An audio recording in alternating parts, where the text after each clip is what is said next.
Hi అండి అందరికీ. నేను మీ సీత.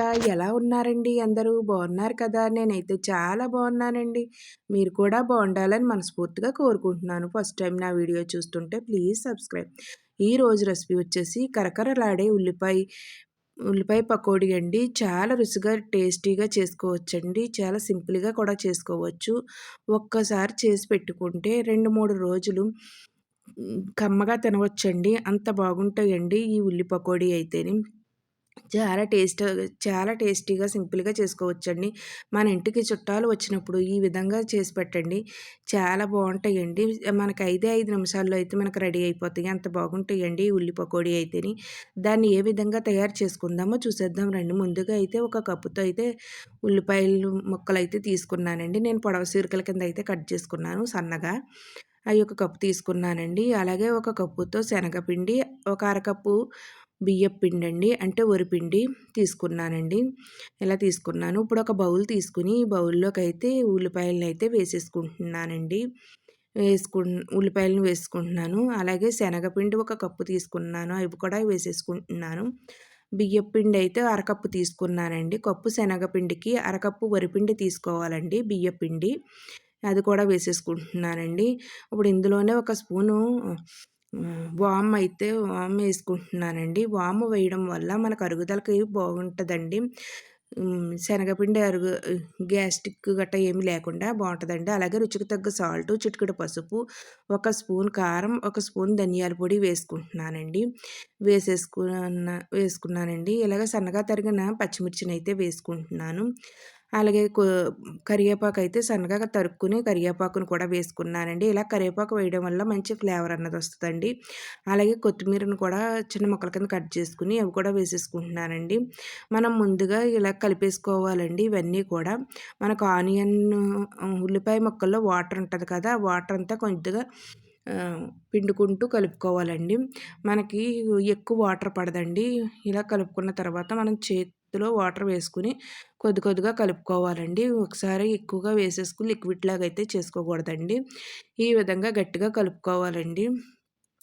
చూసారు కదండీ! ఇలా ఉండాలండి. ఎక్కువ లూజ్‌గా ఉంటే మనకు ఆయిల్ ఎక్కువ పీల్చేస్తది. అంత బాగా కూడా ఉండవండి. ఇలా గట్టిగా ఉంటే పిండి మనకు ఆయిల్ పీల్చదు. అలాగే టేస్టీగా కూడా ఉంటాయండి.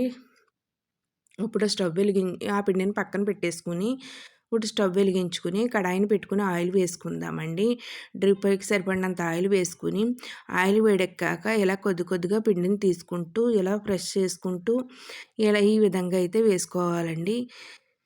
మొత్తం అన్నీ కూడా మనకు బాండీకి ఎన్నైతే పడతాయో అన్నీ కూడా ఈ విధంగా అయితే వేసేసుకోవాలండి. ఇలా వేసేసుకొని బాగా వేయించుకోవాలండి. లైట్ గోల్డెన్ కలర్ వచ్చేదాకా వేయించుకోవాలి. మనం ఒక సైడు కాలిన తర్వాత రెండో సైడ్‌కైతే తిప్పాలండి. ముందుగానే తిప్పకూడదు.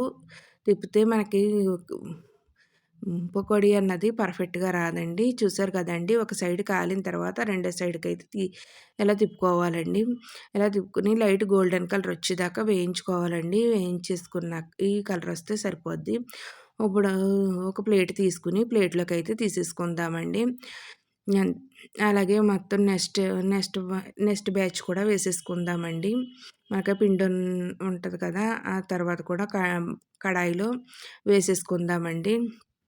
ఇలా మనకి ఎన్ని సార్లయితే అన్ని సార్లు ఈ విధంగా పిండొచ్చేదాకా మనం ఈ విధంగా అయితే పకోడీ కింద అయితే వేసుకుందామండి. ఇవి కూడా లైట్ గోల్డెన్ కలర్ వచ్చేదాకా కూడా వేయించేసుకొని ఒక ప్లేట్‌లోకి అయితే తీసేసుకుందామండి. ఈ విధంగా ప్లేట్‌లోకి అయితే తీసుకుందామండి. చూసారు కదండీ! ఈ కలర్‌లో అయితే సరిపోద్దండి. మరీ ఎక్కువ కలర్ వచ్చేయకూడదండి. ఈ కలర్‌లో అయితే మనకు కరెక్ట్‌గా సరిపోద్దండి. ఇలా అయితే తీసుకుందామండి. మొత్తం అన్నీ కూడా ప్లేట్‌లోకి తీసుకుందామండి. లాస్ట్‌లో అయితే ఒక 2 రబ్బల కరివేపాకునైతే ఆయిల్‌లో వేయించుకున్నానండి. ఇలా కరివేపాకు వేయించుకొని వేసుకుంటే టేస్టీగా ఉంటదండి. బావుంటాయి కూడా. మనకి చూడటానికి కూడా బావుంటదండి. ఎంతో టేస్టీగా ఉండే ఉల్లిపాయ పకోడీ అయితే రెడీ అయిపోయిందండి. మనకి షాప్‌లో అయితే ఏ విధంగా అయితే ఉంటదో సేమ్ అదే టేస్ట్‌తో ఉంటదండి. చాలా బావుంటదండి. నేను చెప్పిన ఈ విధంగా వేసుకుంటే. చాలా టేస్టీగా కూడా ఉంటదండి. చాలా సింపుల్‌గా కూడా చేసుకోవచ్చు. అలాగే నా వీడియో నచ్చితే మీ ఫ్రెండ్స్‌కి, రిలేటివ్స్‌కి షేర్ చేయండి.